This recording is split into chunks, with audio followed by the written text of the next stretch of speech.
Isang mapagpalang araw muli sa atin mga idol. Welcome po sa Prince Sophia Vlogs. Andito na naman tayo mga idol sa ating kusina. At ang ituturo ko sa inyong lulutuin ngayon mga idol ay beef mechado.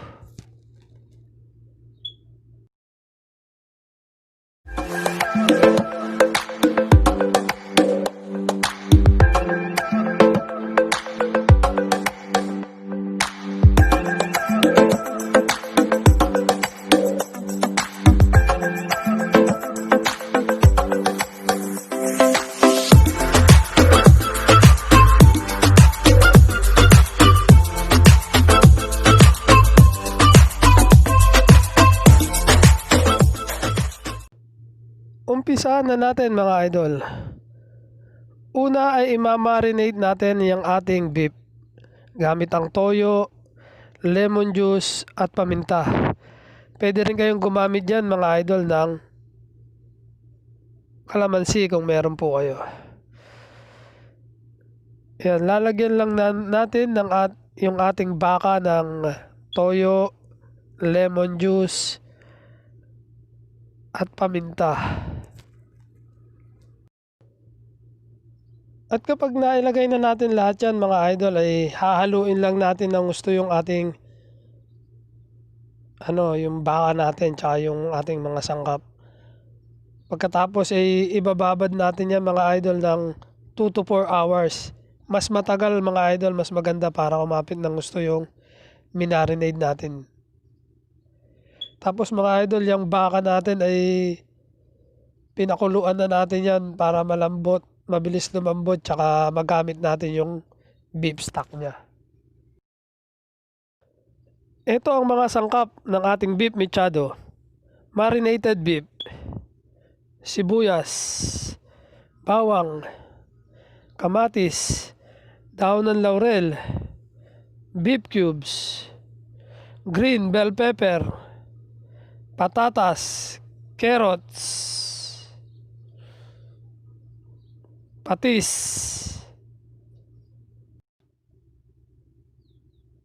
Alisin na natin yan lemon juice tsaka yung toyo mga idol dahil sa marinade lang natin ginamit. Kasama sa sangkap yung paminta, mantika, yung mamasitas natin mix para hindi na tayo gumamit ng tomato sauce at yung ketchup pampakulay lang mga idol. So simulan na natin mga idol, magpainit na tayo ng ating kaldero tapos lagyan natin ng mantika. Tapos sa kabilang lutuan ay magpainit na rin tayo ng kawali at lagyan din natin ng mantika para sa ating pag-stir fry ng ating patatas. So simulan na natin yung pag-isa mga idol. Unahin natin yung sibuyas para hindi kagad masunog yung bawang. Kita natin na masyadong mausok mga idol dahil yung katas ng kamatis natin ay sumama dun sa sibuyas. So haluin lang natin siya para hindi masunog mga idol. Pagkatapos mga idol ay isunod na natin yung ating bawang.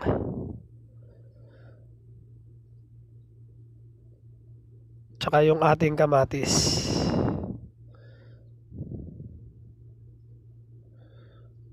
Yan mga idol. Tapos haluin lang natin siya para hanggang sa maluto yung kamatis natin mga idol.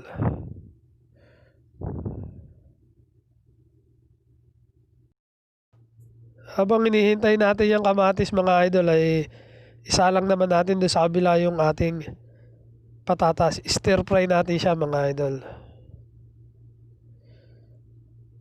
Lalagay natin yung ating patatas doon sa kabila.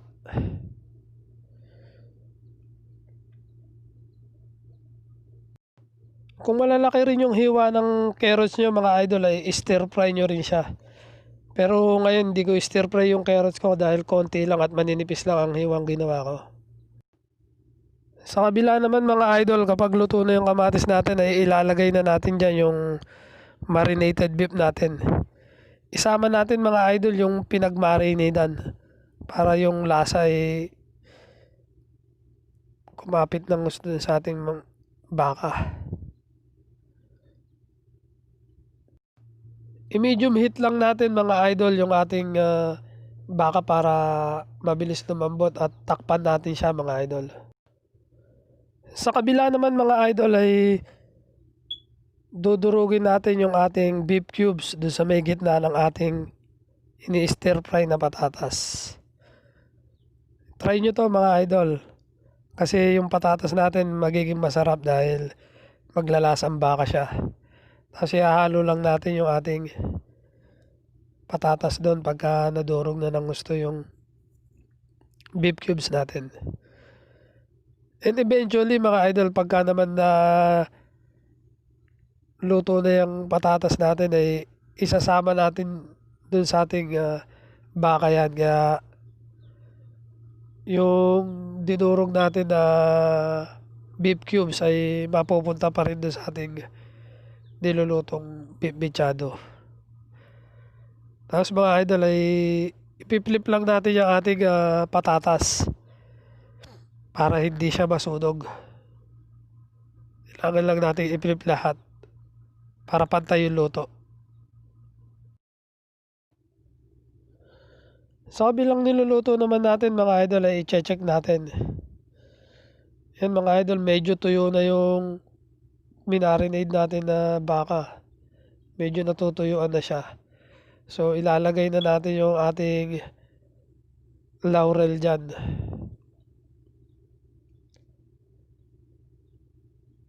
At pagkalagay natin ng laurel dyan mga idol ay lalagyan natin ng beef stock yan mga idol. Yung pinagpakuluan natin ng baka. Bubuhusan natin yan.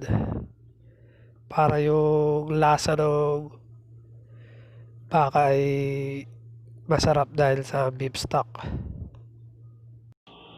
Hihintayin lang natin siyang kumulo mga idol, kaya tatakpan natin siya. At kapag kumukulo na siya mga idol ay ilalagay na natin yung ating mamasita mix. Ang ginamit natin dyan mga idol na mamasita mix ay yung afritada menudo flavor kasi walang mechado flavor ng mamasita mix. Tapos lalagyan din natin ng ketchup yung pampakulay. Dapat mga idol ay tomato sauce ang gagamitin natin kaysa doon sa mamasita mix. Pero kagandahan kasi sa mamasita mix mga idol ay yung flavor niya ay kompleto na. Hindi katulad sa tomato sauce ay ikaw ang maglalagay ng pampalasa. Sa mamasita mix mga idol kompleto na yung lasa niyan. Tapos lagyan lang natin ulit ng konting tubig pa mga idol kasi nakikita natin na hindi pa ganong malambot yung baka natin. So haluin lang natin siya mga idol. Tapos ilagay na rin natin mga idol yung ating patatas. Yan mga idol yung ating patatas. Tapos sinaan lang natin siya ng konti. Hihintayin lang natin mga idol na lumapot yung ating sauce. So takpan muna natin siya mga idol. Tapos mga idol, i-check lang natin yung ating baka kung malambot na yung baka natin. At pagka naano natin na malambot na yung baka natin, ilagay na natin yung ating carrots. Nakita nyo mga idol, maninipis lang yung hiwa ko ng carrots dahil isang piraso lang yung carrots natin. So maninipis lang ang hiwang nilagay natin para mabilis na siyang lumambot, kaya hindi na natin in-stir fry. Tapos susunod natin, lalagay na natin yung ating green bell pepper, tapos titimplahan na natin ang ating patis. Tsaka ng paminta. Tapos medyo haluin lang natin ng konti yan mga idol at palaputin lang natin ng konti yung ating sauce at ready to serve na yan mga idol. Makikita nyo mga idol na ang ganda ng kulay ng ating beef mechado. Tsaka medyo malapot na yung ating sauce. So ready to serve na yan mga idol. Tatakpan na natin siya at ready to serve na.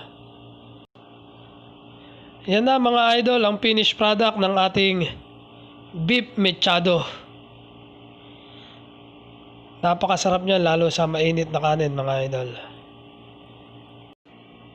Kung nagustuhan nyo mga idol ang step by step na pagtuturo ko ng beef mechado at gusto nyo ring lutuin ito mga idol ay bisitahin nyo lang yung description below. Ilalagay ko sa description below ang kanyang mga sangkap.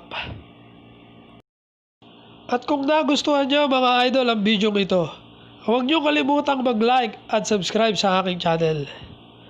At hit mo na rin yung notification bell para lagi kang updated sa aking mga lulutuin. Maraming salamat mga idol sa inyong panonood at walang sawang suporta. Lalo na sa aking team Tambayan. Maraming salamat mga kapatid sa inyong suporta. Hanggang sa muling pagluluto mga idol.